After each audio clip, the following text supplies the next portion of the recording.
자, 순열 그 두 번째 시간입니다. 억지로 잡아 늘렸어요. 개념 완성까지 해서. 사실은 우리 지난 시간에 배운 기본 개념으로 다 풀리는 문제들입니다.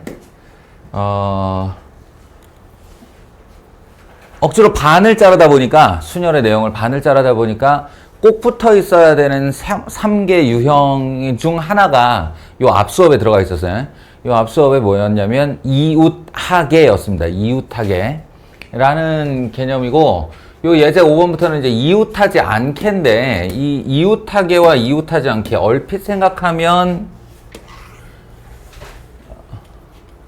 같은 말 같죠? 아예 서로 딱 상반되는 말 같죠? 이웃하계와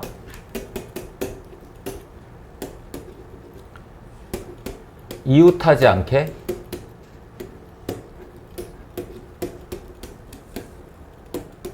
아이고 씨 모자란다. 예, 근데 아니에요. 전혀 아닙니다. 그러니까 이렇게 상반되는 관계를 여사건의 관계라고 그러는데, 얘가 아니면 이 사건이 돼버리는 거. 요 경우가 있기는 있어요. 그게 뭐냐면 그 이웃의 대상이 둘일 때야. 이웃의 대상이 두 명이면 이 두 명이 이웃해야 된다 그러면 붙어서 한 명으로 처리를 하면 되고, 이웃하지 않게 그러면 떨어지면 돼요. 그러니까 이 둘만 서로 떨어지면 돼요. 그러니까 이웃하게, 이웃하지 않게가 서로 여사건의 관계가 돼서 전체 사건에서 이웃하게의 사건을 빼버리면 되는 이런 방법이 있게 되는데, 상식적으로 생각할 때 세 명이 있다라고 생각해봐요. 그러면 이 A, B, C 세 친구가 이웃하게라고 하면 이렇게 붙어있는 게 이웃하게죠. 이 사이사이에 누구도 들어가면 안 돼요. 근데 이웃하지 않게라고 하면 다 떨어져야죠. 그러니까 이 사이사이에 누군가 한 명 이상의 사람이 있어야 된다는 얘기예요. 근데 이 중간에는 둘은 이웃하고 하나는 떨어져 다닌다거나, 이 둘은 이웃하고 하나는 떨어져 다닌다거나, 이런 중간 지대가 생기죠. 셋 중 둘만 이웃하는 경우, 넷 중 둘 이웃하는 경우, 셋 하나 이웃하는 경우, 이렇게 되면 이웃하게와 이웃하지 않게가 여사건의 관계가 아니다. 그러니 처리 방법도 완전히 다르다라는 거죠. 이웃하게의 처리 방법은 좀 전 시간에, 요 앞서 1편 시간에, 이게 맞구나. 묶어서 한 명으로, 한 개로 처리하는 거라고 했습니다. 그래서 그 내부에서 다시 이웃하게끼리 줄 서는 거, 이렇게 특정 사건으로 낼 수 있고요. 근데 이웃하지 않게는 어떻게 해야 되느냐? 첫 번째, 이웃하지 않게라는 그 대상의 나머지 친구들, 이거를 이웃해도 되는 이라고 표현을 해요. 이웃해도 되는. 그러니까 이웃해도 되는 대상 줄 서기를 먼저 합니다. 이웃 해도 그만이고 이웃 안 해도 그만인 아무 상관없는 대상을 먼저 줄을 세워요. 그리고 이웃하지 않아야 되는 그 대상들을 이 이웃해도 되는 대상들의 사이사이에 줄 배치하면 되는 거예요. 순열로 배치를 하면 되는 겁니다. 요런 방법론을 가지고 있어요. 이거 정말 흔해 빠지고 중3 때부터 확률 계산할 때부터 내내 했던 거예요. 그러니까 지금 내 이 말이 당신들한테는 굉장히 뻔하고 지겹게 들려야 맞습니다. 이걸 처음 듣는다? 그럼 할 수 없지. 처음 듣는 거지 뭐. 이번에라도 익혀야지. 이번에라도 내가 중3 때 많이 놀았구나 라고 하고 이번에라도 익혀야죠. 자, 남학생 4명을 동그라미로 표현할게요. 여학생 3명을 X로 표현할게요. 그러면 여학생끼리 이웃하지 않게라는 건 이 X 세 녀석의 사이에 한 명 이상의 동그라미가 들어가 있어야 된다. 이런 뜻이에요. 그러니까 이웃해도 되는 대상은 누구냐면 남학생이죠. 그러면 먼저 남학생 줄 세우기를 한다 이겁니다. 4팩토리얼.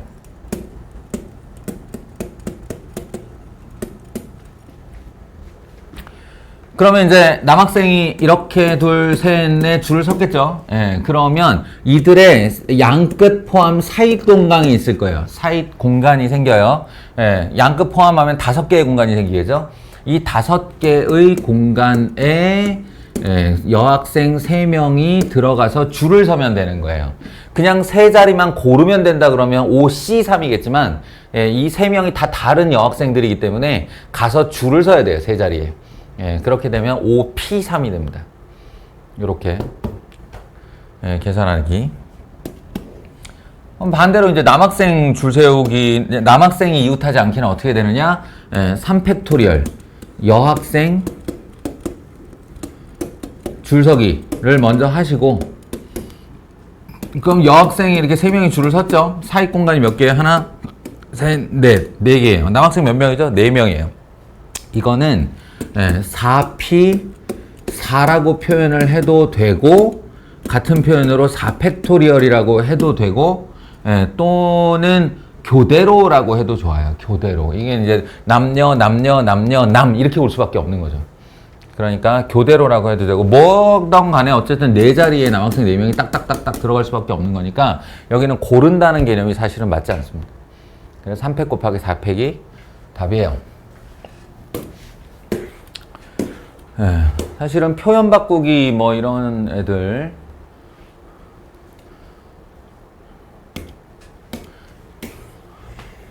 이 문제 의외로 많이 틀리는데 뭐 때문에 의외로 많이 틀리는지 아니? Y가 자음인 줄을 모르는 사람들이 많아요. 의외로 Y는 자음입니다. 예전부터 논란이 있었던 건데 아, 에, 이, 오, 우 제외하고 다 자음이에요.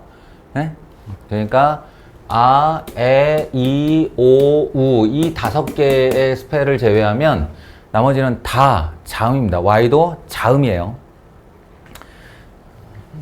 뭐 어쨌든 그래서 이 안에 모음이라고는 I와 O밖에 없고요. 자음이 V, C, T, R, Y 5개. 그러니까 여기서 말하는 모음끼리 이웃하지 않도록 해라. 이런 게 이제 여사건 처리가 가능한 애예요. 원래대로 우리 배운 대로 하자면 자음끼리 줄 서고 자음끼리 줄 서고 하나, 둘, 셋, 넷, 다섯, 6칸 중 2칸 골라서 줄 세우기를 하면 되는데요. 근데 대상이 둘 뿐일 때는 이웃하기와 이웃하지 않기가 서로의 여사건이기 때문에 이게 7팩토리얼에서 그러니까 있는 그대로 마음대로 서라 라고 한 다음에 모음 2개를 묶어 그러면 총 6명 줄서기가 되지. 6명 줄서기 안에서 I와 O가 서로 자리를 바꾸는 2팩토리얼 요거를 빼주면 이웃하게를 전체에서 빼준 게 되는데 이거 계산해 보시면 같은 숫자 나올 거예요. 어느 쪽으로 처리하셔도 되겠습니다. 둘 뿐일 때에는. 의외로 많이 실수해요. 그리고 이 개념 넓히기는 아마 이게 처음 보는 친구들은 대부분 못 풀어요. 대부분. 이 문제를 처음 보는 친구들은. 이게 굉장히 어려운데, 하나, 둘, 셋, 넷, 다섯, 여섯, 일곱. 모양과 크기가 똑같은 의자 7개를 놓고 3명의 학생이 어느 2명도 이웃하지 않게 해라. 그러면 이렇게 이런 식으로 하면 될 것 같거든, 이게. 될 것 같은데 아주 복잡합니다. 이렇게 셌다가는. 왜냐? 여기에 사람이 있는 경우는 오른쪽 한 칸만 띄면 되지만 여기에 사람, 두 번째 사람이 앉는 경우에는 앞뒤로 비워줘야 되거든요. 의자라는 게. 그래서 양 끝에 사람이 오는 경우와 그렇지 않은 경우, 가운데에만 사람이 오는 경우 이렇게 나누어서 경우 수를 세는 친구들도 있습니다. 근데 그거는 그나마 7개일 때 가능한 거고요. 이게 한 10 몇 개쯤으로 늘어나면 불가능한 짓이 돼요. 그래서 이 문제는 처음 보는 친구들은 못 푼다라고 하는 게 무슨 말이냐면 요령이 있어요. 요령 아이디어가 딱 정해져 있어요. 그래서 그 아이디어를 누군가에게로부터 배우거나 어딘가에서부터 배우거나 문제집에서 한번 만나는 거죠. 그리고 해설지를 보고 이런 아이디어가 있네 하고 받아들이는 거예요. 외우는 거예요. 그러면 이제 비슷비슷한 의자에 사람이 앉는다. 주차장에 차가 들어간다. 차가 들어간다. 근데 차들이 이웃하면 안 돼. 또는 책꽂이가 있는데 책꽂이가 이렇게 한 권씩 꽂을 수 있는 책꽂이가 있는데 얘네들 책꽂이에 책을 이렇게 꽂을 때 책들이 서로 이렇게 붙어서 들어가는 경우는 없도록 한다 라거나 하는 그 비슷한 류의 문제로 굉장히 많이 발전할 수 있습니다. 그때마다 똑같은 아이디어를 쓸 거예요. 어떻게 하냐?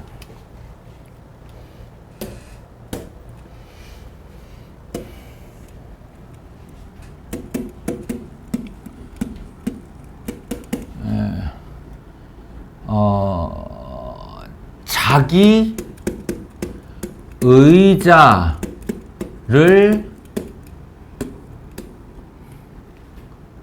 이게 글로 쓰려니까 되게 그렇다. 말로 이렇게 하면 되게 쉬운데 야 각자 네 의자 들고 잠깐 나와 있어 이렇게 하는 거예요. 이렇게 하는 거예요. 네 의자 들고 나와 있어. 각자 자기 의자를 소유하도록 하는 겁니다. 그러면 세 명의 학생 A, B, C라고 하죠. 그럼 A가 자기 의자 하나, B가 자기 의자 하나, C가 자기 의자 하나를 들고 빠졌어요. 그럼 의자 몇 개 남았죠? 4개 남았죠. 예, 그러면 4개의 의자를 먼저 줄을 세우는 겁니다. 다만 여기서 이제 의자의 종류가 구분되냐 구분되지 않느냐에 따라 얘기가 좀 달라지는데 의자가 전혀 구분되지 않으면 의자 4개가 똑같기 때문에 줄 세우는 방법이 없어요. 한 가지입니다. 어찌됐건 의자 4개를 그럼 줄을 세웠다 치고 그 사잇 공간이 5개가 나오죠. 이 사잇 공간에다가 5개 중 3자리를 골라요. 이렇게 골라요. 그런 다음에 의자와 함께 사람이 들어가면 됩니다. 자기 의자를 가지고 비집고 들어가서 앉는 거예요. 그러면 어떤 경우도 사람이 겹칠 수는 없죠. 무슨 얘기인지 아시겠어요? 의자와 사람으로 첫 번째 사례를 드는 이유는 이렇게 개념 소개를 하기가 편해서 그래요. 그럼 주차장에 이렇게 차가 있는데 주차 자리가 있는데 차가 들어가서 주차를 할 때 어떤 두 차도 서로 이웃하지 않게 세워라 라고 하면 어떻게 해요? 이것도 땅까지 뜯어내셔야 됩니다. 아시겠어요? 이동식 주차장이라고 생각하고 이동식 주차장 땅하고 같이 차가 땅을 뜯고 나와 그냥. 그러면 땅이 4개 있다가 이 사이를 벌리고 이 2개 사이를 벌리고 비집고 들어갔다 이렇게 생각하는 거예요. 아시겠어요? 상관없어요. 어차피 개념이기 때문에 의자로 치환해서 생각하시면 됩니다. 책꽂이는 딱 고정됐는데 어떻게 상관없어 부셔 그냥. 조립식 책꽂이야. 그래서 지 책꽂이랑 같이 책하고 뜯어. 그리고 같이 넣고 있다가 빈 책장을 먼저 세우고 벌리고 넣고 이런 식으로 생각하시면 됩니다. 알겠죠? 그러니까 경우의 수를 많은 친구들이 어려워한다고 그랬잖아. 고3들도 가장 어려워한다고. 이거 포비아 생기는 경우도 많아요. 경우의 수에 공포증이 생기는 경우도 많아요. 공부를 열심히 해보면 해볼수록 더 생깁니다. 저 역시 마찬가지였고 너무 안 되는 거야. 경우의 수가 우리 때는 선택도 아니고 필수였는데 너무 안 돼가지고 뭐 어찌할 바를 뭐 경우의 수만 나왔다면 그냥 이렇게 펜 대고 가만히 있는 거예요. 가만히 문제를 아무리 읽어도 무슨 짓을 하려는지 모르겠으니까. 그래서 또 선생님을 찾아갔죠. 학교 선생님, 항상 뭐 학교 선생님밖에 해답이 없지 뭐. 그래서 수학 선생님을 찾아가서 그 당시 선생님들은 왜 그렇게 정없고 차가웠을까? 아무튼 이게 막 자기 할 일 하고 있는 선생님 옆에 가서 선생님 제가 경우의 수가 너무 안 됩니다. 그랬더니 이 사람이 날 보지도 않고 이만한 정말로 이만큼 정도 되는 갱지 A4지를 탁 하고 던졌어요. 탁. 제가 책상 옆에 이렇게 있는데 탁 하더니 이준혜로 풀어와 라고 했어요. 뭔가 하고 봤더니 경우의 수 문제가 갱지 A4지 안에 한 줄씩 한 20개가 들어있는 거야. 한 페이지당 한 20개가 들어있어. 뭐 적은 거는 10문제도 있고 많은 거는 20문제도 있고 그 두께가 이만큼. 안 세봤지만 대충 2,000문제 정도 넘을 것 같아요. 그래서 이 사람이 나를 위해 준비했나? 그러고 난 정말 놀랬거든 그때. 그냥 팽 보지도 않고 주길래. 그래갖고 그거를 이렇게 주섬 좀 들고 감사합니다 이러면서 갔는데 내 뒤통수에다 대고 오타 있으면 고쳐갖고 오고 이렇게 얘기했어요. 그 죽자고 했지. 2주에 2,000문제. 내가 문항수는 안 세봐서 잘 모르겠는데 하여간 A4지 한 권 이상이었어. 2주간 그거를 정말 시금물전폐하고 그것만 풀었단 말이야. 그게 나한테는 엄청난 도움이었어요. 그러니까 우리가 경우의 수가 어려운 이유가 방금 전에 이 케이스랑 비슷한 건데 같은 개념, 같은 아이디어를 같은 숫자로 쓰는데 의자와 사람이냐 책꽂이의 책이냐에 따라 다른 문제로 보이는 거야. 이게 사실은 같은 문제인데 왜?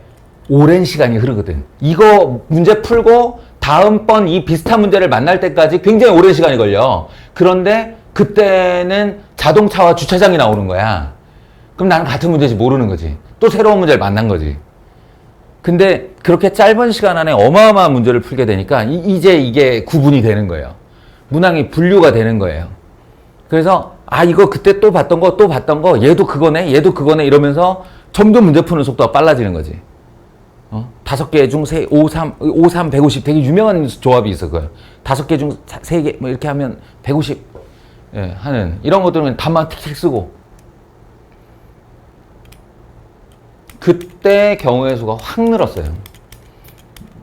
물론 사교육의 도움을 받지 못하는 입장에서의 정말 미친 삽질에 의한 실력 상상이었지만 너희들은 영상이 남잖아. 이런 게 있잖아. 반복해서 보다 보면 이런 문제 걸리면 또 이거 그때 그 놈이 얘기한 그거네 라고 알아들을 수 있어요. 응? 그러니까 나보다 훨씬 적은 시간 안에 유형들을 확보할 수 있을 거야.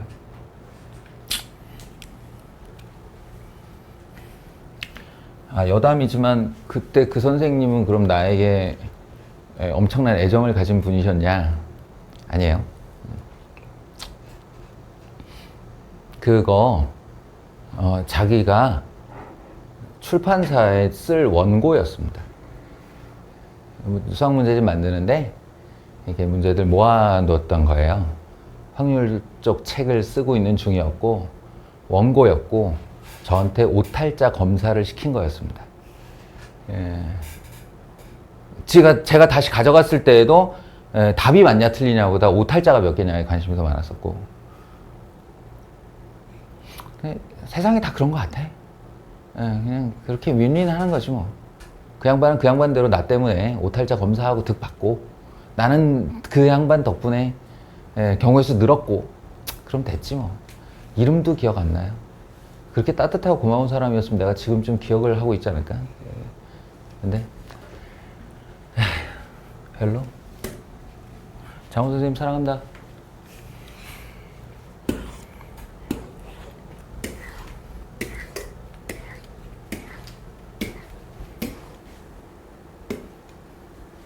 살아 계실려나? 우리 장훈 선생님? 장훈 선생님. 제가 유일하게 존경하는 학교 수학 선생님. 제가 1학년 때 담임이시기도 했고. 근데 요 영상을 만약에 보시면 아마 많이 웃으실 거예요. 많이. 네가? 수학을 가르친다고? 한성과학고 수학 7등급. 역사적 180명 정원 중 178등의 그 경이로운 기록에 빛나는 수학 8등급.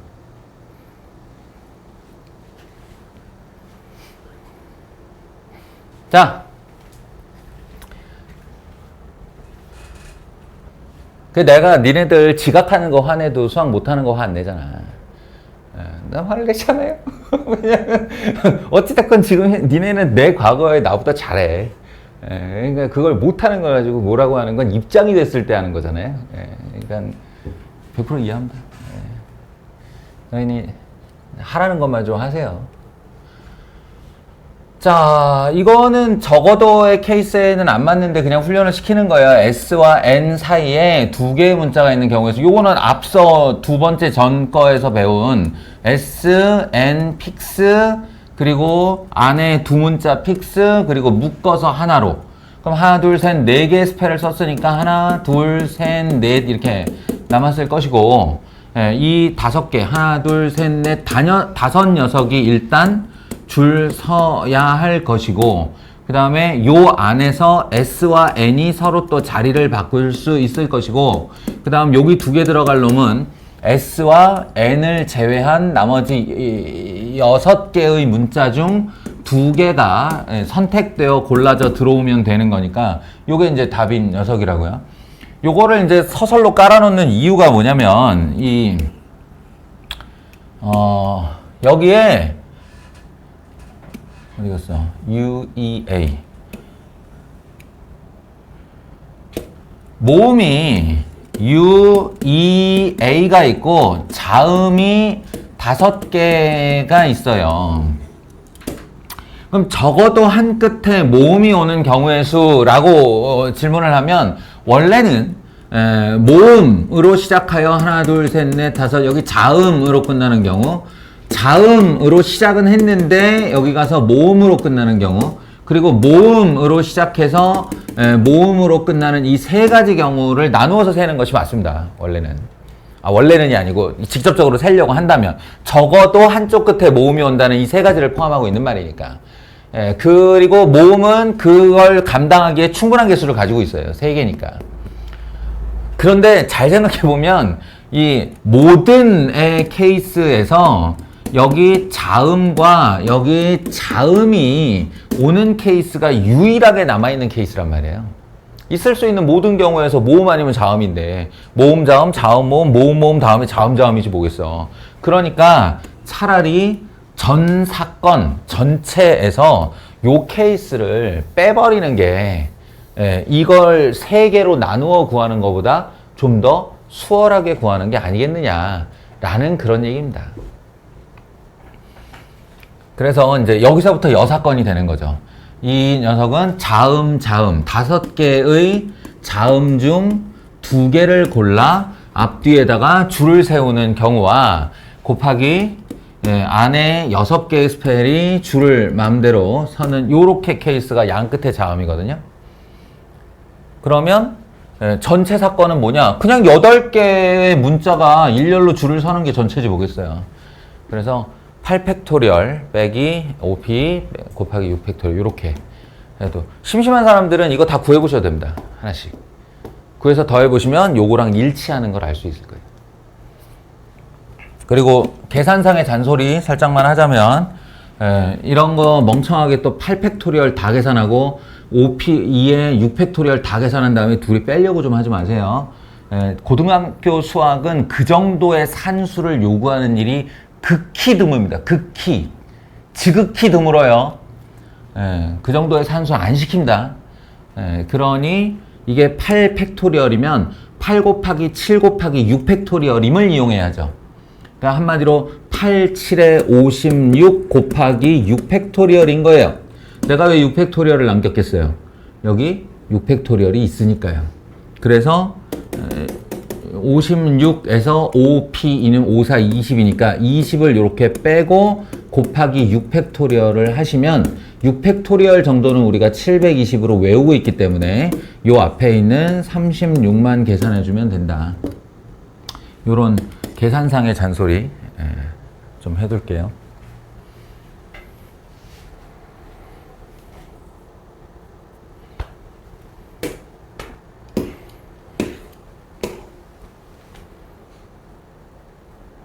두 모음 사이에 이게 모음이 2개밖에 없네. 두 모음 사이에 적어도 하나의 자음이 있는 경우 이거 잘 생각해 보시면 스펠이 5개밖에 없고 스펠이 아니고 레터라고 그러는구나. 레터가 5개밖에 없고 모음도 2개밖에 없어요. 그러니까 두 모음 사이에 적어도 하나의 자음이 있는 경우는 하나 있는 경우, 2개 있는 경우, 3개 있는 경우 이렇게 할 수 있겠지만 사실은 그 반대의 경우에 둘 사이가 전혀 자음이 없는 경우 즉 모음 2개가 이웃하는 경우죠.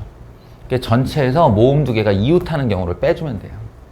그렇게 하면 좀 더 간단하게 계산이 됩니다. 물론 이건 사전에 여러분들 다 공부가 되어 있어야 하는 거예요.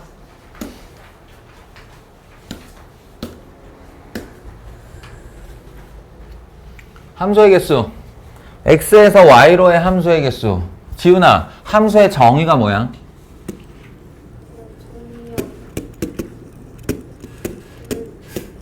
모든 원소가 오.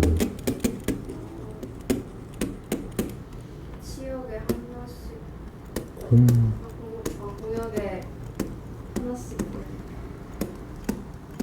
하나씩 빼먹네. 오직. 오직 하나씩 돼요. 오케이, 좋아요. 최근에 공부한 티가 나네요. 그러니까 함수의 개수를 물었다라고 하면 2와 4와 6 정의역의 모든 원소가 1, 3, 5 공역의 원소에 오직 하나씩, 그러니까 2의 입장에서 오직 하나인 거죠. 그러면 2에게 선택권이 뭐가 있나요? 2에게 선택권. 어디로 갈 수 있어요?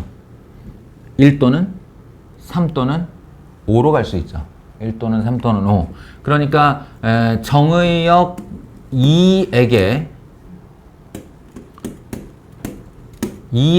선택권이 세 가지가 있다. 세 가지가 있다. 그래서 어딘가로 갖다 치죠. 다시 4로 와서 4에게 선택권을 주려고 하는 거예요. 4는 누구를 선택할 수 있나요? 1 또는 3 또는 5. 여기서 착각을 하면 안 되죠. 2가 3을 선택했다 해서 4가 3을 선택하지 못하는 게 아니에요. 왜냐하면 4 입장에서는 얼마든지 오직 하나니까요. 공역에 오직 하나씩 대응을 했으니까요. 그래서 4의 선택권이 곱하기 3, 6의 선택권이 곱하기 3. 그래서 정답은 27인데요. 매번 이렇게 할까? 이쪽에도 한 8개쯤 원소가 나오고 이쪽에도 한 5개쯤 원소가 나오면 매번 이 짓을 하려면 조금 귀찮겠죠? 아시겠어요? 귀찮겠죠? 그러니까 요거를 살짝 공식처럼 만듭시다. x 정의역, y 공역, 독특하게 공역의 원소의 개수를 먼저 세시는 거예요. 공역의 원소의 개수가 n개라고 하자. 정역의 원소의 개수가 r개라고 하자. 네? 네, 그러면 함수의 개수는 공식이 존재합니다. 뭐냐면 n의 r승이에요. n의 r승이에요. 헷갈리지 맙시다. 이쪽의 개수가 아니고 이쪽의 개수예요. 공역이 n, 경역이 r. 네, 지금 공교롭게도 세 개가 똑같아서 그런데 예를 들어 문제를 살짝 변형해 볼까요?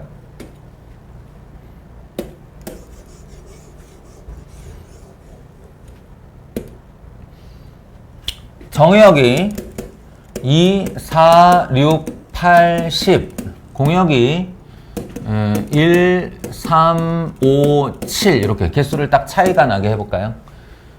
그러면 x에서 y로의 함수의 개수는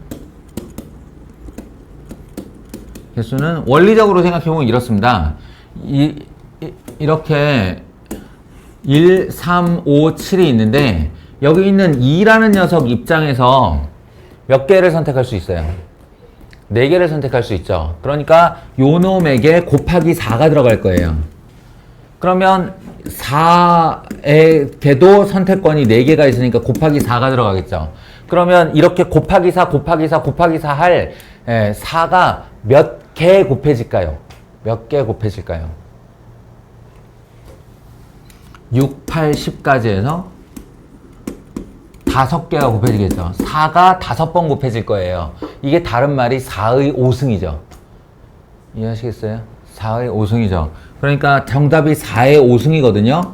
매번 이걸 생각하기 귀찮으니까 공역의 원소가 4, 정역의 원소가 5개. 4개, 5개, 4의 5승 이렇게 하는 거라고요. 알겠습니까? 할 수 있겠어요? 그리고 설사 화살표를 보내는 생각을 하시더라도 함수의 개수 문제는 경우의 수에서 아주 중요한 모델이거든요. 그러니까 이 함수의 개수를 구하시오를 가지고 줄잡아 한 20가지 유형의 문제를 만들 수 있어요. 내가 20가지는 좀 뻥친 건데 훨씬 더 많이, 그러니까 상상하는 것보다 훨씬 더 많은 유형을 만들어낼 수 있어요. 경우의 수 가지고. 그래서 이걸 함수 모델이라고 하는데 함수 모델은 좀 긴장하고 배워야 됩니다. 예, 두고두고 쓸 거니까. 그 중에 지금 첫 번째 함수의 개수를 한 것 뿐이에요. 그런데 이 개수를 셀 때 아이디어가 앞으로 철칙으로 여기세요. 함수의 개수는 화살표를 보내면 헷갈려서 못해요. 그러니까 화살표를 움직이면 경우의 수가 헷갈려서 못 센다고. 지금처럼 함수의 개수만 물어보는 게 아닐 거 아니야. 여러 가지 조건을 달아서 물어보겠지. 응? 그래서 이 함수의 개수 모델을 바라보는 방식이 있는데요. 그게 뭐냐? 2, 4, 6, 8, 10이면 화살표는 무조건 오른쪽으로만. 화살표는 오른쪽으로만 보내시는 거예요. 그 다음에 조건에 맞춰서 이 화살표가 대응될 자리에 올 경우의 수를 곱하는 겁니다. 이해하시겠어요? 예. 요 자리에 1357 중 누가 올 거야? 이런 거죠. 이해하시겠어요? 1357 중 누가 올 거야? 1357 중 누가 올 거야? 1357 중 아무나 와도 돼? 1357 중 아무나 와도 돼? 이렇게 되면 4의 5승이에요. 예를 들어서 그럼 그렇게 된 결과물 중 하나를 보자면 1, 1, 3, 1, 5 이렇게 왔다고 치자. 하면 이 녀석과 동일한 함수의 표현으로 1, 1, 3, 1,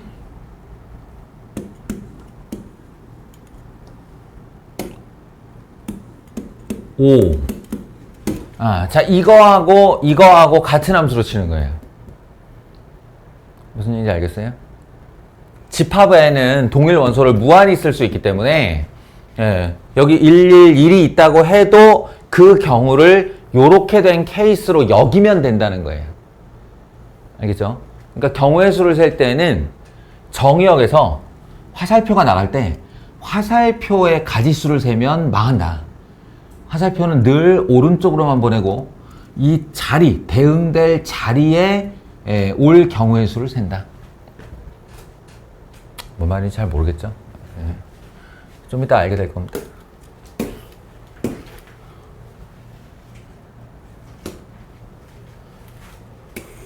아이고.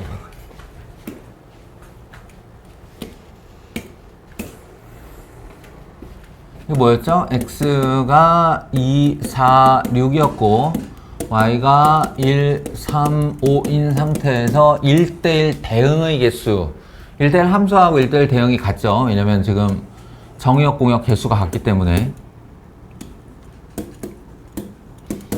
그러니까 예를 들어 이렇게 되면 이렇게 돼야 된다. 이런 게 1대1 대응이잖아요. y 입장에서도 하나씩. 근데 화살표를 움직이면 못 센다 라고 했죠. 못 센다. 그러니까 이걸 이렇게 하는 게 아니고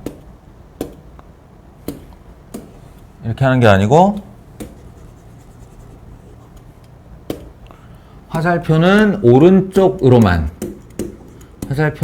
오른쪽으로만 그리고 여기에 이제 이 대기실에 135가 있다고 보고 여기에 누구 올 수 있어? 이렇게 하면 곱하기 3 이렇게 되는 거예요.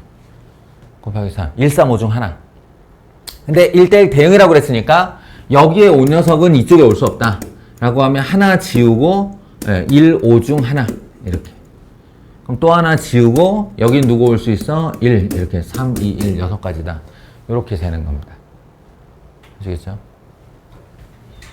이게 가장 유명한 경우인데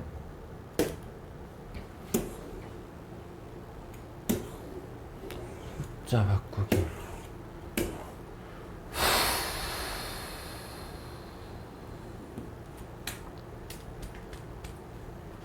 그냥 얘기를 해둘게요. 어차피 영상이니까.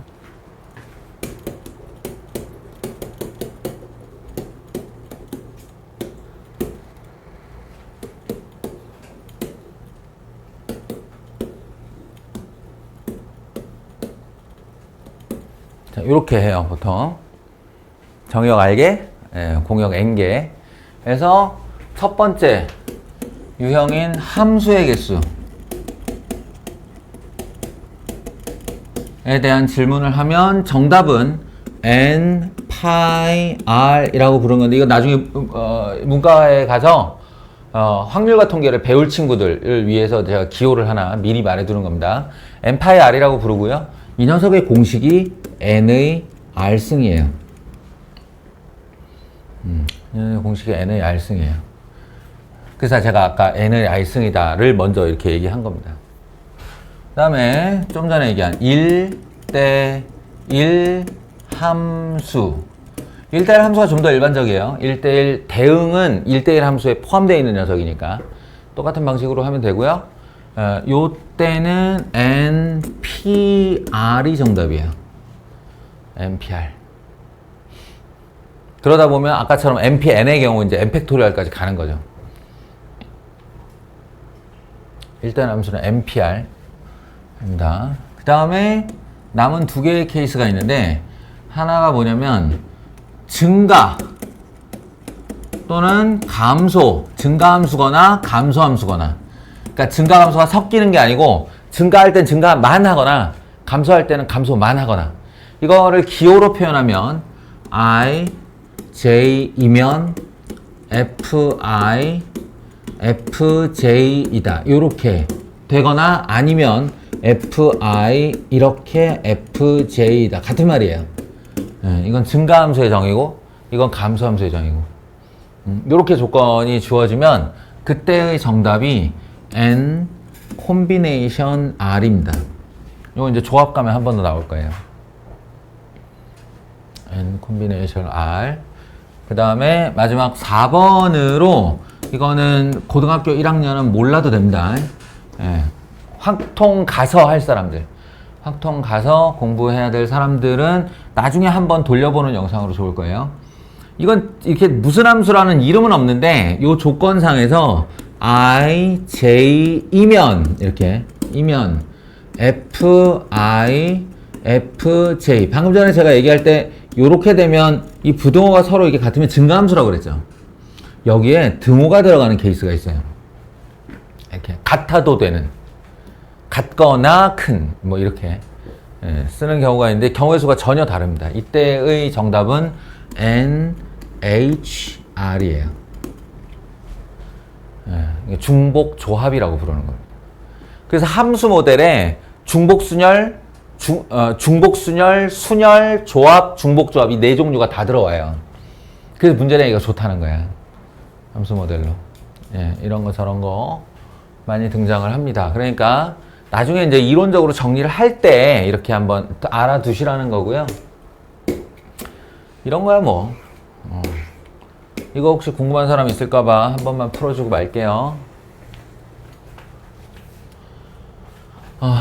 조건을 만족시키는 거예요. x 1, 2, 3, 4, 5, 6, 7 y 하고 화살표는 오른쪽으로만 보내라고 했죠.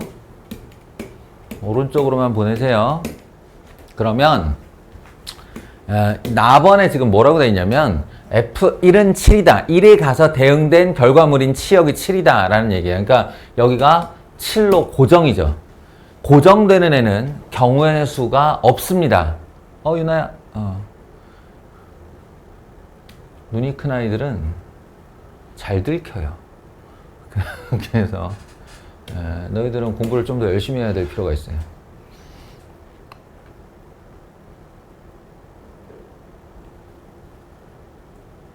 됐죠? 그럼 이제 1대1 대응이니까 여기에 1부터 6까지 다 고르게 하나씩 배치돼야 된다는 얘기인데, 이제 2의 선택과 3의 선택, 이것들을 세보는 거예요. 어떻게 되는가. 여기서 이제 이 조건, 답원 조건이 제일 중요하게 작동을 하겠죠. K가 2 이상이면, 즉 요거 이상, 정의역 들어갈 놈이 K니까 K가 2 이상일 때 FK는, 즉 여기 들어올 숫자는 K라는 그 수보다 작거나 같아야 된다, 이런 겁니다. 작거나 같아야 된다. 그럼 잘 생각해 보세요. 2라는 아이보다 작거나 같은 애가 들어와야 돼요, 여기. 그럼 가능성이 뭐가 있죠? 1 또는 2가 있죠. 1 또는 2. 그래서 곱하기 2입니다. 그럼 이렇게 생각하면 3에 대응되는 이 함수값은 3보다 작거나 같아야 돼요. 그러면 누가 있죠? 1, 2, 3이 있죠. 1, 2, 3. 근데 1, 2 중 하나, 이 앞에 있는 둘 중 하나를 얘가 가져갔어요. 누가 뭘 가져갔을지 모르겠지만. 그러니까 예를 들어서 이 녀석이 1을 가져갔다라고 하면 이제 2, 3밖에 안 남은 거죠, 여기에는. 그래서 여기에는 1, 2, 3 중 하나가 제거된 둘 중에 하나. 그래서 곱하기 2. 계속 마찬가지예요. 4도 후보가 1, 2, 3, 4가 있는데 이 중 2개가 위에 2개에 의해서 제거가 됐다고요. 그러면 곱하기 2 이렇게 되는 거예요. 잘 생각해 보라니까 4면 이 4에 방금 했잖아. 5면 이 5에 여기 들어올 후보가 1, 2, 3, 4, 5인데 자기보다 작거나 같은 애.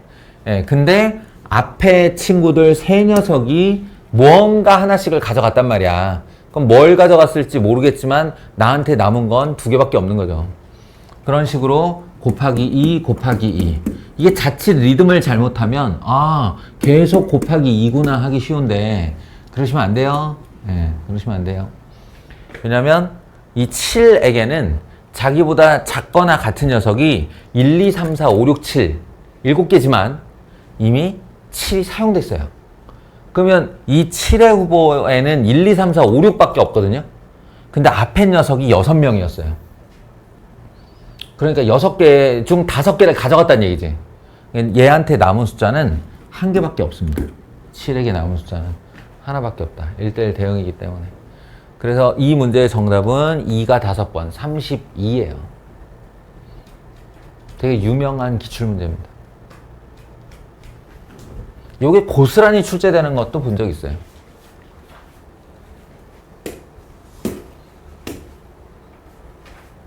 다음에 사전식 배열법. 사전식 배열법은 솔직히 말해서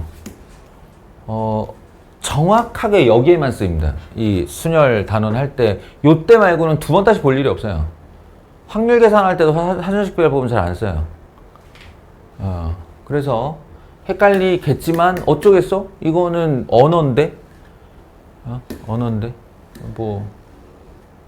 나 뭐 할 말 없는데? 이거는 사전. 맞아.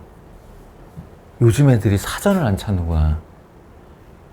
그죠? 그냥 치는구나, 이렇게. 라떼는 말이지. 사전 옆에 이렇게 항상 들고 다녔어요. 그래서 책가방에 기본적으로 국어사전, 영어사전, 영영사전, 옥편, 한자. 이제 4개의 사전이 항상 들려 있었어요. 졸라 버거웠어요. 근데 어쨌든 사전을 보면 그 친구가 영어 공부를 얼마나 열심히 했나 알 수 있는 것. 옆에 알파벳이 지워졌는가 지워지지 않았는가. 그거 가지고. 그 사전을 빨리 찾는 것도 실력이었거든요.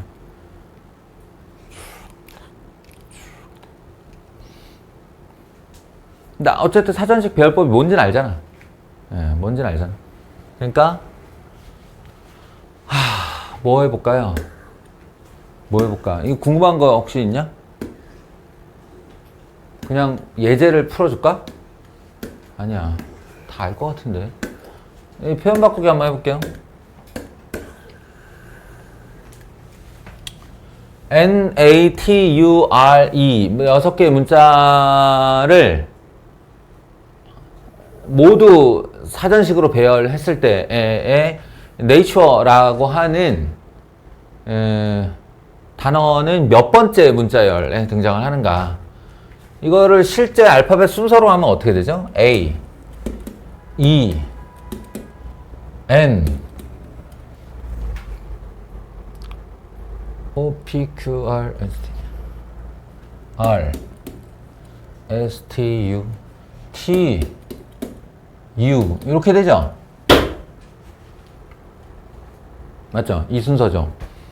그러니까 nature면 N이면 이미 자기 앞에 두 문자열이 있기 때문에 A와 E가 A와 E를 여기다 쳐박아 두면 반드시 nature보다 다 앞에 문자열이잖아요. 그러니까 하나, 둘, 셋, 넷, 다섯. 그러면 여기는 A와 E 중 하나, 그리고 하나가 결정되고 나머지 5개의 순열, 주석이로 하면 일단은 네이처 앞에 확실하게 240개의 문자열이 있는 거예요. 그리고 A, E가 아니고 N이 여기 이제 박혔다 라고 하면 그 다음 문자열로 올 수 있는 앤데, 내가 지금 찾는 건 A다 보니까 N하고 그 다음에 제일 빠른 열이 A거든요. 그러니까 NA까지 박아놓고 출발하시면 돼요. 박아놓고 출발을 하면 뒤에 하나, 둘, 셋, 네 자리가 나오는데 NA, 그럼 제일 먼저 올 녀석은 E. 원래는 지금 T를 찾아야 되는데 E와 R 두 개가 있네요. E와 R. 여기다가 E와 R을 받고 하나, 둘, 셋 이렇게 생각하면 2 곱하기 3팩토리얼 하니까 6이 12. 일단 12개 또 다시 확보.